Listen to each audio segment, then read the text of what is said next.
Olá pessoal, eu sou o Miguel, sou graduando em História e hoje estamos aqui para falar sobre o tema da Mesopotâmia, certo? A Mesopotâmia é um tema muito importante porque é nessa região do mundo que nós temos as primeiras civilizações da humanidade. Então lá é o berço do mundo, é o berço das civilizações. Então na Mesopotâmia a gente vai ter é, tudo que os humanos, né, construíram, desenvolveram e se basearam, né, para que desse continuidade à nossa história, desse continuidade às instituições, desse continuidade às civilizações e aos impérios que passaram na Terra. Então é na Mesopotâmia que a gente vai ter os primeiros registros do homem, do ser humano, vivendo em sociedade, em cidades-estados. Né? A gente, a partir desse momento histórico, passou a ter vizinhos, né? A gente conseguiu viver em comunidade. A gente passou de nômade para viver com outras pessoas, plantando, colhendo, criando animais e assim tendo existências mais complexas, certo? Então, o nosso primeiro tema que vamos abordar é a questão geográfica. Gente, a Mesopotâmia significa um lugar, né? Uma geografia, um espaço dividido entre rios. Então, a própria palavra Mesopotâmia significa isso, né? É um lugar entre rios. Por quê? Porque a Mesopotâmia é entre o Tigre, o rio Tigre e o rio Eufrates. Né? Se você der uma olhadinha no Google e pesquisar, você vai conseguir ver um mapa bonitinho da onde surgiu essa civilização. E não é por acaso, pessoal. As primeiras civilizações elas vão se dar nas geografias, nos lugares que tem água, justamente para que a gente tenha a possibilidade de criar animais e de ter plantações, né, de ter colheitas. Sem rios, sem água doce, água potável, a gente não vai ter essa possibilidade, né? Então, a gente largou a caça, largou o nômade, do ser nômade, né, de sair em vários lugares atrás de comida, de uma boa estação, para ficarmos fixos em algum lugar. E esses lugares foram onde tem água, água potável. E a Mesopotâmia é entre dois rios, o Tigre e o rio Eufrates, certo? Quem já leu a Bíblia, vai lá, tá lá em Gênesis, né, no começo de tudo, né, que Deus criou, tinha água, o jardim. A gente vai falar sobre isso depois, tá bom? Porque tem muita influência dos mesopotâmicos nas escrituras também. Algumas curiosidades dessa civilização é que essa civilização era muito ligada à astronomia, né? A astronomia era muito presente e ela não era diferente da astrologia. Eram coisas que estavam juntas, né? Não existia essa separação, assim como não existia separação entre religião e Estado. Então, pessoal, naquela época eles observavam muito a natureza. Então, como as primeiras civilizações saiu da busca pelo alimento, da vida nômade para ficar parado, ela conseguiu observar de uma forma mais sistemática a natureza. Então, eu consigo olhar para as estrelas e ver que em determinado tempo, né, elas mudam, né, o sol muda em determinado tempo do ano, as colheitas dependem da própria estação, os animais migram, enfim, o ser humano agora começou a observar como a natureza ela trabalha, né? E como ele pode se beneficiar de acordo com essa observação. Então, não é por acaso que os mesopotâmicos, né, eles começaram a construir monumentos enormes, muito parecidos e semelhantes com montanhas, né, que são chamadas as zigurates. As zigurates são como torres de forma piramidal, né, que lá em cima tinha um templo que servia tanto para questões religiosas como para a observação das estrelas. Então, até mesmo a mitologia da época ela vai girar em torno desses fatores, beleza? Outra coisa crucial, e até é uma observação, né, é uma curiosidade, os mesopotâmicos eles começaram também a desenvolver a matemática, né? Então, por exemplo, o sistema sexagenal, que é você pegar vários números e simbolizar em um só, por exemplo, né? Vai ficar mais fácil que a explicação. A gente tem a divisão das horas, né? Uma hora tem 60 minutos. Um minuto tem 60 segundos. Então, por meio de um só número, né? A gente consegue dividir em vários outros símbolos, né? A gente consegue numerar várias outras coisas. E aí vai facilitar muito a vida do ser humano. A divisão social na Mesopotâmia era como todas aquelas civilizações antigas que a gente ainda vai ver também, Egito, a Palestina ali, que é os cananeus, e as demais, né? Como era a estratificação social? era bem rígida, pessoal. Se você nascesse camponês, né, dependesse do campo, ou era escravo, provavelmente você iria ficar nessa divisão social o resto da sua vida, né? Quem nascia nobre, quem nascia sacerdote, então a movimentação social era muito difícil, a dinâmica, né? É na Mesopotâmia que a gente vai ter o desenvolvimento do direito, né? Se agora nós vivemos em comunidade, juntar seres humanos, pessoal, é você criar um campo de brigas, né? De direitos, de discussões, de problemas, né? Ah, eu tenho um vizinho e sei lá, ele tá criando vacas lá do lado do quintal dele, tá comendo as minhas plantações, diversas coisas, né? Traição, roubo. Então, quando o ser humano se junta, vai ter uma necessidade de uma ordem, né? E para se manter a ordem, precisa de leis, de códigos, né? A gente falou na aula passada sobre a escrita, que é a base fundamental da humanidade e para o desenvolvimento das outras tecnologias, né? A gente vai ter um documento muito legal dessa época, que é o Código de Hammurabi, né? Que foi escrito na Babilônia ali. Baseado na lei do Tailão, né? Olho por olho, dente por dente, que também isso vai influenciar as escrituras, a lei mosaica, que a gente vai ver posteriormente. É muito importante vocês entenderem de que a Mesopotâmia não é uma civilização. Quando a gente fala Mesopotâmia, a gente está falando sobre uma região do mundo, certo? Que lá é um corredor de civilizações. Então, se a gente for passar toda a história neste lugar, a gente vai falar sobre diversas civilizações. Então, vamos lá. A primeira civilização mais importante na Mesopotâmia que a gente tem registro é dos Sumérios, certo? Que surgiu mais ou menos ali por volta do ano 4000 a.C. e ficou até 2350 por aí, beleza? Foi ali que o primeiro desenvolvimento das cidades-estados, né? Então, o que era uma cidade-estado, pessoal? Era basicamente o que o nome já está falando, né? Era uma cidade e que essa cidade era totalmente independente, né? Não existia um país como é o Brasil hoje, né? A gente estava falando de uma civilização ainda nos primeiros passos, ainda nos primeiros momentos, né? Então a gente está falando como se fossem pequenas cidades, né? Povoados ali, cercado, que tiveram suas próprias leis, o seu próprio monarca, a sua própria religião e o seu próprio Deus, pessoal. É por isso que a gente fala sobre politeísmo nessa época.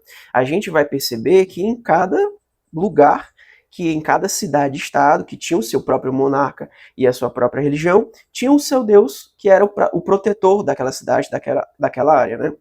Então, a gente vai ter cidades muito importantes, como a cidade de Ur, a cidade de Uruk e a cidade de Lagash, beleza? São as cidades mais importantes dos sumérios, né? E aí é lá que a gente vai ter, pessoal, a escrita cuneiforme que eu falei na aula passada sobre escrita. Depois eu vou colocar uma imagem aqui para vocês, ou então vocês mesmos pesquisem no Google imagens de escrita cuneiforme, certo? Você vai ver várias plaquinhas escritas com símbolos, né? Então, lá eram cidades-estados que eram muito próximos de rios, né? E aí o ser humano teve a inteligência de pegar o barro, né? Enquanto ele estava úmido ainda, eu vou escrever no barro, né? E aí vou deixar secar, igual a gente faz com a telha hoje, e vai ficar registrado lá. Então, uma ótima tecnologia, foi o primeiro resquício de escrita bem complexa, né? Sobre o papel fundamental da Mesopotâmia, a gente vai ter a religião, né? Esse assunto, pessoal, que trouxe a base para o desenvolvimento de diversas outras religiões, né? Eles acreditavam em vários deuses, né? Então eles observavam a natureza, como eu havia falado, e aí eles personificavam a natureza, que é isso, que é personificar. É você ver o rio, né? E achar que o rio tem vida, né? No sentido de que o próprio rio é uma pessoa, é uma entidade. Você olha para o céu e percebe que o céu é uma própria entidade, tem movimento, né? Tem vida, fertiliza a terra. Então, eles ligam essas figuras humanas às divindades, beleza? Antes disso, Miguel, as outras religiões mais antigas que essa, pessoa acreditava muito de um animismo, né? De que as coisas tinham alma mesmo, mas eles não personificavam, eles não davam aquela imagem, né, humanoide de um ser humano lá, um deus no céu. Essas primeiras civilizações da Suméria, eles fazem isso, né? Então a gente já vai ter um Deus que é pai de todos, né? O nome dele é Anu, que é o Deus do céu, pai dos deuses. Nós temos Enlil, que é o Deus das tempestades. Eles vão olhar para a tempestade, vai escutar o som do trovão, né? E aí eles vão, poxa, tem alguém lá fazendo barulho, tem alguém com raiva soltando um raio lá no céu, é alguém, né? Então a gente tem que respeitar esse alguém. Tem um En, que é o deus das águas doces, né? A água doce é muito importante, ela vai ser venerada, porque é a água doce que vai dar vida às colheitas dos animais e à própria civilização, né, pessoal? Não ficar dependente só de chuva, mas das cheias dos rios também. A gente vai ter a deusa Inanna, que é a deusa da fertilidade, as mulheres, né? A deusa mulher é muito cultuada, por quê? Porque, uma curiosidade básica, os homens eles se surpreendiam que a mulher ela podia sangrar, né? Sangrar muito e não morrer. As mulheres fazem isso no período fértil, né? Na menstruação. Então eles achavam isso algo fantástico, né? É a pura vida. E a mulher consegue dar vida, a mulher consegue criar outro ser humano, desenvolver outro ser humano, né? Então eles vão cultuar essa parte da existência também, que é a parte do próprio corpo feminino. Então essa deusa Inanna, ela era muito cultuada, também é chamada de Star, beleza? Vai ter o deus Marduk, também a gente vai ver, escutar, vai ler isso na Bíblia, escutar, né, as pregações de pastores, de padres falando sobre esses deuses, porque eles eram figuras muito importantes na Babilônia, na Suméria. E aí o papel fundamental da religião também nessa civilização, pessoal, é que a religião inspira muita coisa. A religião vai ser base para diversas inspirações, principalmente a arquitetura. Então, antes, o que é que as pessoas naturalmente faziam? Poxa, eu vou subir a montanha para falar com Deus. Mas como eles viviam em uma cidade, não vou sair para uma montanha lá fora, vou fazer uma montanha dentro da cidade. Um exemplo de arquitetura é a chamada zigurate. As zigurates são torres, né, como eu já falei, com formato piramidal, de várias etapas, e lá no último degrau, né, tinha um terraço, né, na última parte lá da zigurate tinha um terraço, onde tinha um templo, e lá se observavam as estrelas, se observavam as estações e faziam culto aos deuses. Então, para mim falar com Deus ou com os deuses, eu precisava subir a zigurate. E quem fazia isso, pessoal, não era qualquer um não, tá? Era só os sacerdotes. E aí, é esse papel fundamental da religião que também, além de estruturar o dinamismo civil, né, que é o da arquitetura, da arte, vai também para a parte política. Então a religião vai influenciar os monarcas. Miguel, como é que um rei tinha direito de governar várias pessoas? E por que ele tinha sangue azul? Não, pessoal, ele tinha a confirmação dos deuses. Por meio de quem que o Deus ou os deuses confirmavam de que aquela pessoa era especial para governar as demais? Por meio dos sacerdotes. Então a gente vai ter essas duas figuras, sacerdote e monarca, um precisando do outro. Um tem o poder da espada, da guerra, da ordem, né? E o outro tem um poder intelectual, de fazer livros, né? De escrever, de passar tradições, de passar ensinamentos, de passar a ordem moral, que não está mais ligada à questão da briga, né? Carnal, da guerra de corpo, mas sim uma guerra de intelecto, né? Então a sociedade vai se fragmentar e vai ser dominada por desses dois pesos, né? Sacerdotal, com o poder moral, o poder da verdade, o poder da confirmação intelectual e o poder da espada, que é o poder temporal do rei, do monarca, né? Do príncipe ali da cidade-estado. Então, essas duas entidades, essas duas instituições estão uma ligadas com a outra e colaborando para que a sociedade conseguisse permanecer em ordem, né? Tivesse o caos, né? Imagine aí uma sociedade sem lei, né? Precisa tanto aquele que cria a lei, que é a moral, né? Eu preciso pegar a lei dos deuses, da natureza, né? O que foi que a natureza, o que os deuses me revelou por meio dos sacerdotes, e eu vou transmitir isso aos monarcas, e eles vão efetuar. Eles vão ser meio que o poder executivo, né?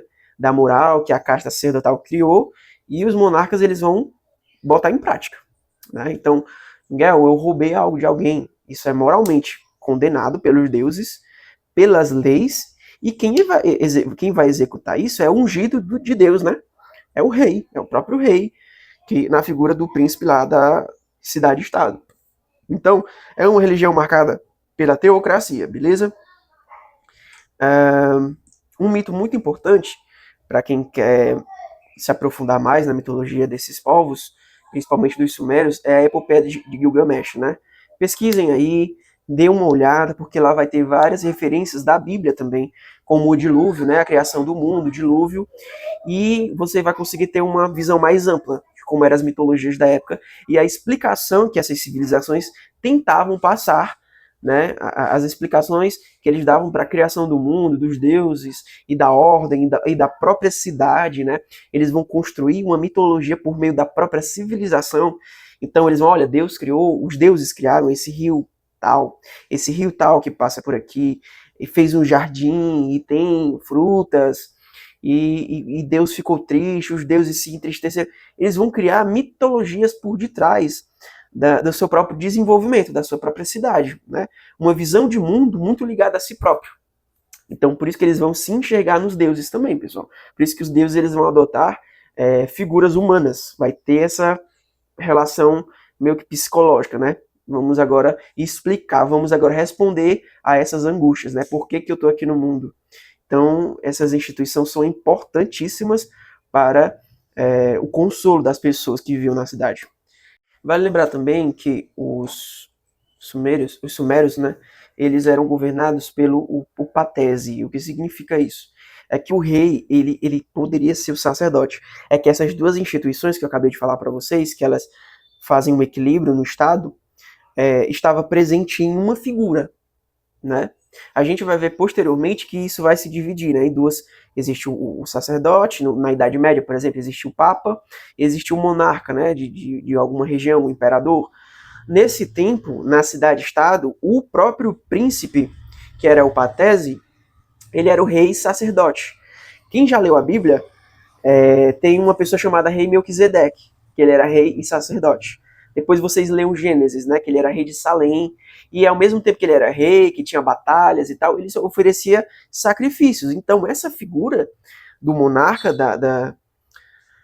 dos sumérios, né, ali na Mesopotâmia, ele vai ser essas duas coisas. Tanto eu vou me comunicar com os deuses, e os deuses vão me dar leis, e vai me dar o poder e a autoridade de governar, como eu vou oferecer, eu vou dar uma resposta aos deuses, que é por meio de sacrifício e da obediência das pessoas, né?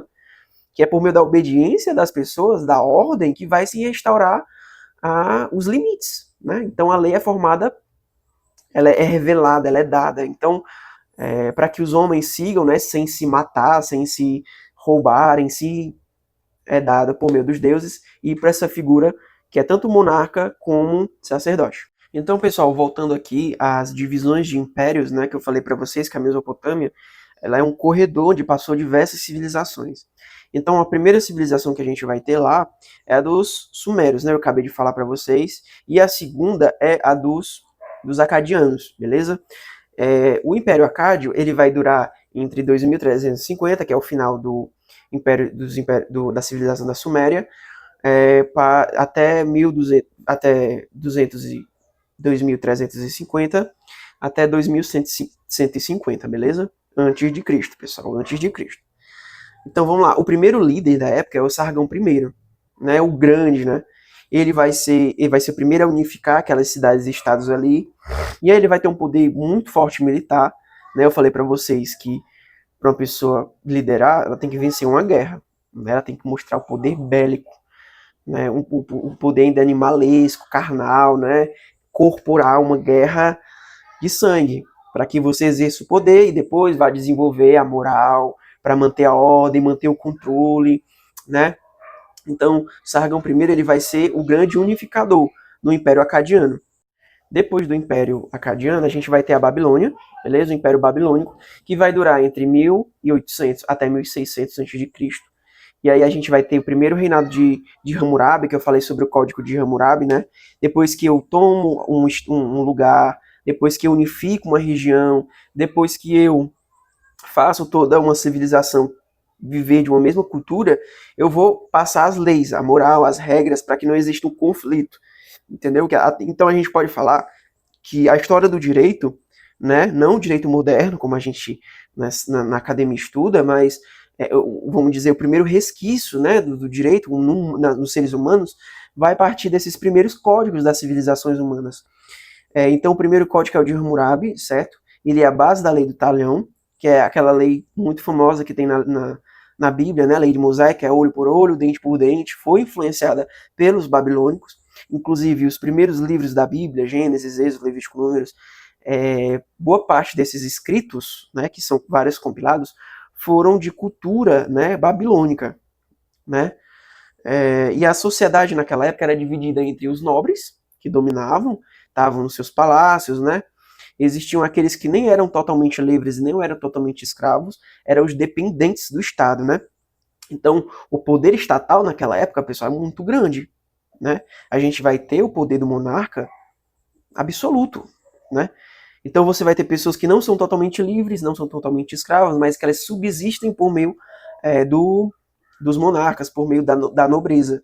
E a gente vai ter aqueles que são escravos, né? Que é aqueles que estão para trabalhar. Inclusive, a questão religiosa tem um pessimismo muito grande, né? Na religião dos mesopotâmicos, é que na mitologia deles, os deuses, eu falei aqui para vocês que eles vão construir, depois que tem a civilização, eles vão construir a mitologia por detrás da civilização. Então, o que é que eles vão dizer para dar uma explicação para o trabalho, né? Eles vão dizer, olha, os deuses criaram um mundo, e aí, quando eles construíram um mundo, eles queriam observar, estavam cansados de trabalhar. Então, eles construíram um humano, que são pequenos deuses, né? Então fica aí a natureza, os animais, a plantação, a cidade, tudo para vocês controlarem, tudo para vocês organizar e administrar, e eu aqui como os deuses fico só para receber oferta e para dar bênçãos, né? Colheita, livrar e proteger na guerra, enfim, esse é um papel fundamental. Outro império também que a gente vai ter é o Império Assírio. Esse, pessoal, é muito importante. O Império Assírio ele fica ali mais pro oeste, né? Da Mesopotâmia. E ele fica marcando o ano de 1365 para o seu nascimento até 612 a.C., né? Então é conhecido como máquina de guerra. Pessoal, a Síria é muito... Quem já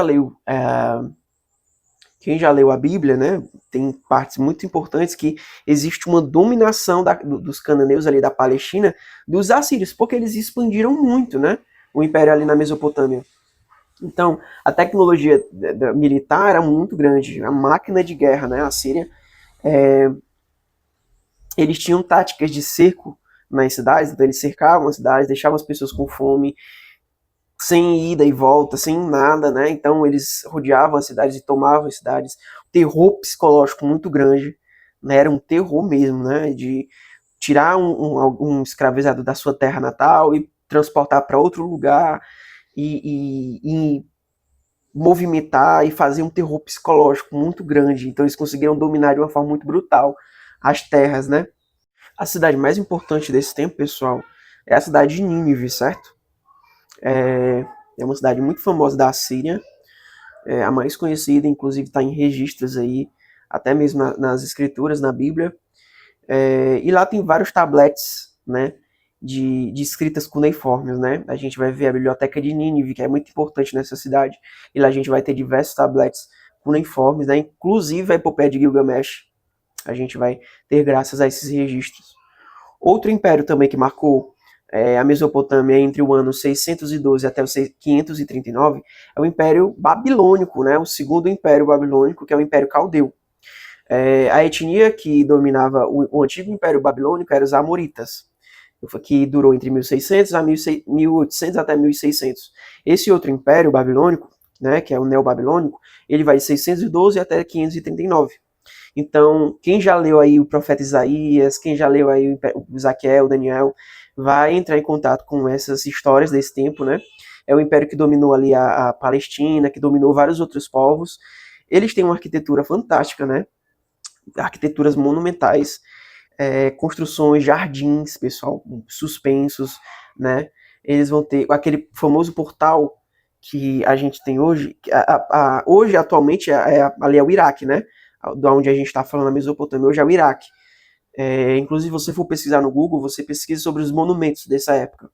Vai ter diversos monumentos lindos, né? São construções exorbitantes. E lá, o cara mais famoso aí, que a gente sempre brinca com o nome dele, né? Que é um nome muito difícil, né? Pessoas não sabem nem falar o nome dele às vezes direito, que é o Nabucodonosor. Nabucodonosor II, né? foi um rei muito importante, um dominador muito importante dessa época. E aí, após a queda da Síria, quem dominou foi ele, beleza? Então, os impérios da Babilônia, os impérios da Mesopotâmia, o último foi o da Babilônia, eles vão terminar depois que começa o conflito entre a Pérsia, com Ciro o Grande, né, que é o imperador da Pérsia, com a Babilônia. Então, ali vai ter uma dominação do rei Ciro, na época, até 539, por ali. O rei Ciro o Grande ele vai dominar essa região e vai tomar o poder da Babilônia dos caldeus. Beleza? Quem já leu o profeta Daniel? O profeta Daniel e os judeus, eles são tomados de Canaã, ali, né, dos cananeus, da Palestina, e eles são transportados para a Babilônia, né? E depois que eles estão na Babilônia, vem o Ciro o Grande, né, que até mesmo o profeta Isaías falou e profetizou sobre esse imperador persa. A Pérsia a gente vai falar sobre no outra aula, beleza?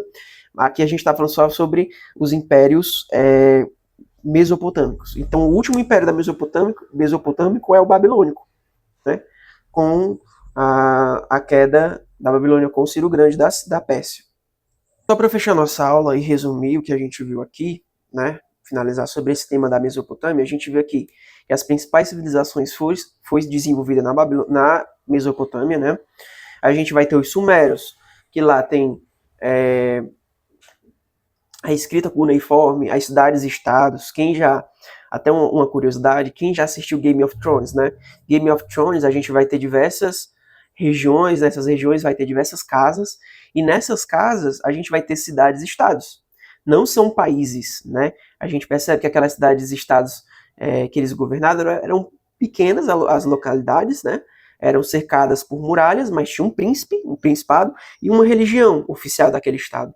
Então, era literalmente cidades, não eram países como nós temos hoje, né? Não eram cidades como são as cidades hoje, né? O urbanismo hoje é muito diferente. Nós não temos muralhas cercando nossa cidade, a gente não tem guerra com outras cidades, é outra coisa, né? A gente não pode comparar. A gente está falando de dois tempos, duas formas de se viver totalmente diferentes, né? Então, a gente viu os acadianos também, que tem um império muito centralizador. A gente vai ter nos amoritas, né, que são o primeiro império babilônico. A gente vai ter uma teocracia administrativa, onde os deuses, na figura do sacerdote, que é ao mesmo tempo sacerdote e monarca, vai passar a moral e as leis para as pessoas. A gente vai ter os assírios, que é a máquina de guerra, que vai ter uma expansão militar e imperial nos outros reinos, né, nos outros povos. É com a Síria que a gente vai ter a primeira expansão civilizacional do mundo, né?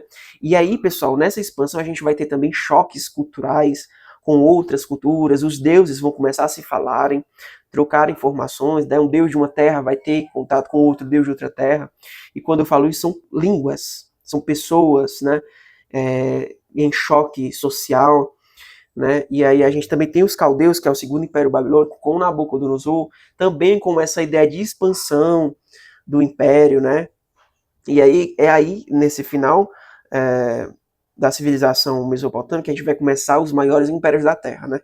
Então a gente pode fixar na nossa cabeça de que o primeiro maior império da Terra que a gente teve foi o Império Assírio. Foi o que saiu das fronteiras, né? Se expandiu aquela civilização de cidade-estado para um império, né? Que é bem diferente. E é isso, pessoal. Acredito que vocês entenderam o que eu falei. Se não entenderam, voltem de novo o vídeo, porque esse assunto é muito importante para ser a base do que a gente vai aprender depois. E é isso. Peço a ajuda de vocês. Por favor, apertem um like para mim, divulgar esse conteúdo, crescer no canal, repassar mais conhecimento para a humanidade, deixar esse registro aqui, né? Eu sinto muita vontade de deixar algum registro na minha vida, e eu acredito que isso que eu estou fazendo é expandir a minha existência, né? Para outras existências, para outras vidas, que posteriormente podem ler e podem se interessar sobre o assunto, ir no YouTube ver o meu vídeo, né? E é isso. Quero deixar um rastro aqui na humanidade. E eu espero que vocês tenham gostado. Obrigado a todos e valeu!